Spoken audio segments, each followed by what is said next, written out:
हम बड़ी मेहनत करके आपके लिए हॉरर वीडियो बनाते हैं, लेकिन आप में से ज्यादातर लोगों ने हमारे चैनल को सब्सक्राइब नहीं किया है। अगर हमारी भयानक कहानियां आपके दिल की धड़कनें तेज करती है और आपको रोमांच से भर देती है, तो हमारे चैनल को सब्सक्राइब करना ना भूलें। तो आइए इस डरावने सफर में हमारे साथी बने, सब्सक्राइब करें और हमारी हर नई कहानी का हिस्सा बने। नागिन की रात। केरल के घने जंगलों में एक रहस्य छिपा है। एक श्रापित नागिन जो रात में बदला लेने के लिए निकलती है। पीढ़ियों से लोग उसके क्रोध से डरते हैं, खासकर तब जब कोई उसकी पवित्र भूमि को नुकसान पहुंचाता है। आज रात एक भयानक गलती ने उसे जगा दिया है और वर्कला का शांत शहर अब अपने सबसे खौफनाक रात का सामना करेगा। सावधान रहिए, क्योंकि नागिन सिर्फ बदला नहीं लेती, वह आत्माओं को भी निगल जाती है। केरल के छोटे से कस्बे वर्कला में रात का सन्नाटा पसरा हुआ था। हवा में रहस्य था, जैसे कोई अदृश्य ताकत सब कुछ देख रही हो। गांव में लोग नागिन के बारे में धीरे धीरे फुसफुसा रहे थे। वह पवित्र वन में रहती थी और जब तक कोई उस वन को न छेड़े, नागिन अपने गहरे नींद में रहती थी। लेकिन अगर कोई उसकी भूमि को नुकसान पहुंचाता, तो वह जाग जाती और अपने साथ विनाशकारी रात लाती। राजन, एक लालची व्यापारी, ने हाल ही में उस वन को खरीदा था। उसका इरादा वहां के सदियों पुराने पेड़ों को काटकर एक आलीशान रिसोर्ट बनाना था। गांव वालों के विरोध और चेतावनियों के बावजूद राजन अडिग था। ये सब बेमतलब की कहानियां हैं। कोई नागिन मेरे सपनों के बीच में नहीं आ सकती, उसने कागजों पर हस्ताक्षर करते हुए हंसते हुए कहा।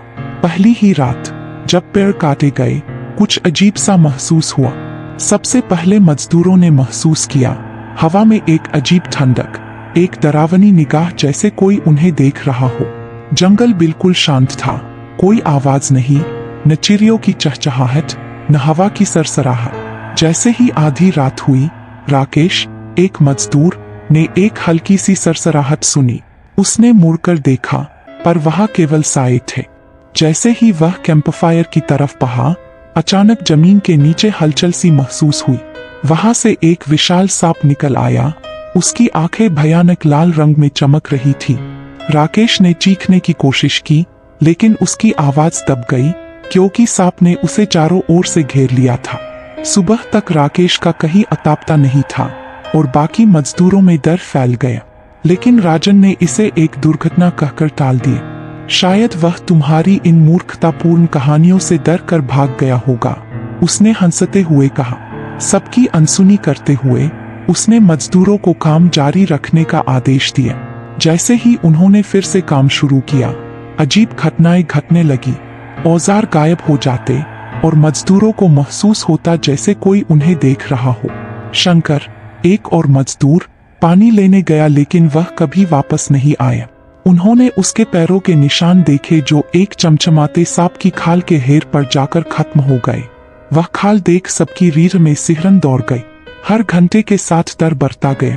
रात होते ही उन्हें फुसफुसाहट, चीखे और वही भयानक सरसराहट सुनाई देती जो राकेश को डरा चुकी थी। धीरे धीरे मजदूर वहां से भागने लगे, लेकिन राजन नहीं माना। लालच से अंधे होकर उसने काम को रुकने नहीं दिया। तीसरी रात खुद राजन ने उस सरसराहट को सुना। उसने इसे अपनी कल्पना समझकर नजरअंदाज किया, लेकिन फिर उसने उसे देखा।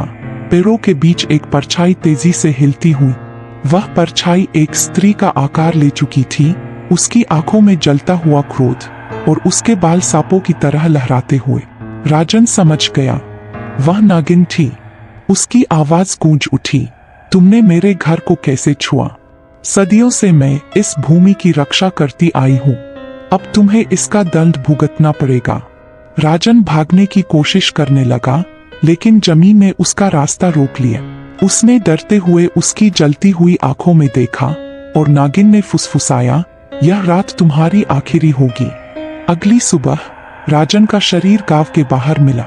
उसकी आंखें भय से खुली हुई थी और उसके गले पर अजीब निशान थे, जैसे किसी सांप ने उसे कसकर जकड़ लिया हो।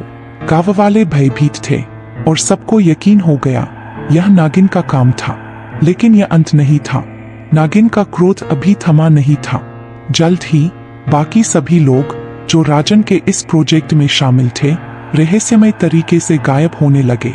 हर बार उनके आसपास सांप की खाल के हेर, अजीब निशान और भयावह सन्नाटा रह जाता। पुलिस असमंजस में थी और कोई सुराग नहीं मिल पा रहा था। गांव में डर का माहौल गहराता जा रहा था। कुछ लोगों का कहना था कि उन्होंने रात के अंधेरे में एक नागिन जैसी आकृति को जंगल में घूमते हुए देखा। दूसरों ने दावा किया कि उन्होंने हवा में उसकी आवाज सुनी।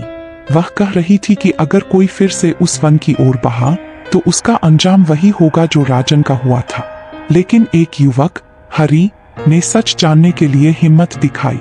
उसने एक रात जंगल में कदम रखा, दिल में दहशत के बावजूद एक मोमबत्ती, थोड़ी सी हल्दी, चावल और चंदन लेकर। वह जानता था कि ये प्रसाद गांव की पुरानी परंपरा है और शायद नागिन को शांत कर सके। जैसे ही वह वन के भीतर गया, उसे एक बार फिर वह भयानक सरसराहट सुनाई दी। उसने अपने प्रसाद को एक पुराने बरगद के पेड़ के नीचे रख दिया और आदरपूर्वक प्रार्थना की। उसकी आंखों में जलता हुआ डर था, लेकिन वह स्थिर खड़ा रहा। और फिर उसने उसे देखा। उसके सामने एक जोगी जलती हुई लाल आंखें चमक रही थी। नागिन ने उसे कुछ देर देखा और फिर फुसफुसाई, यह भूमि पवित्र है, इसे अब छोड़ दो और अपने लोगों से कहो अगर वे जीवित रहना चाहते हैं तो इस वन का आदर करें। हरी ने गांव लौटकर सभी को यह संदेश सुनाए। गांव वाले उस पवित्र वन की ओर फिर से नहीं गए। उन्होंने वहां एक छोटा मंदिर बनाया, नागिन को शांत करने के लिए। सालों बाद गांव वालों ने नागिन की कहानी को केवल एक अंधविश्वास मानकर छोड़ दिया। और एक दिन एक नया बिल्डर वहां आया, जंगल में और बड़ा रिसोर्ट बनाने के इरादे से। उसी रात वर्कला का सन्नाटा एक खौफनाक चीख से टूट गया। नागिन फिर से जाग उठी थी। क्या वह बदला लेने के लिए फिर से लौटी थी या क्या उसने कभी वास्तव में छोड़ दिया था? जंगल अपने रहस्यों को फुसफुसाते हुए बचाए।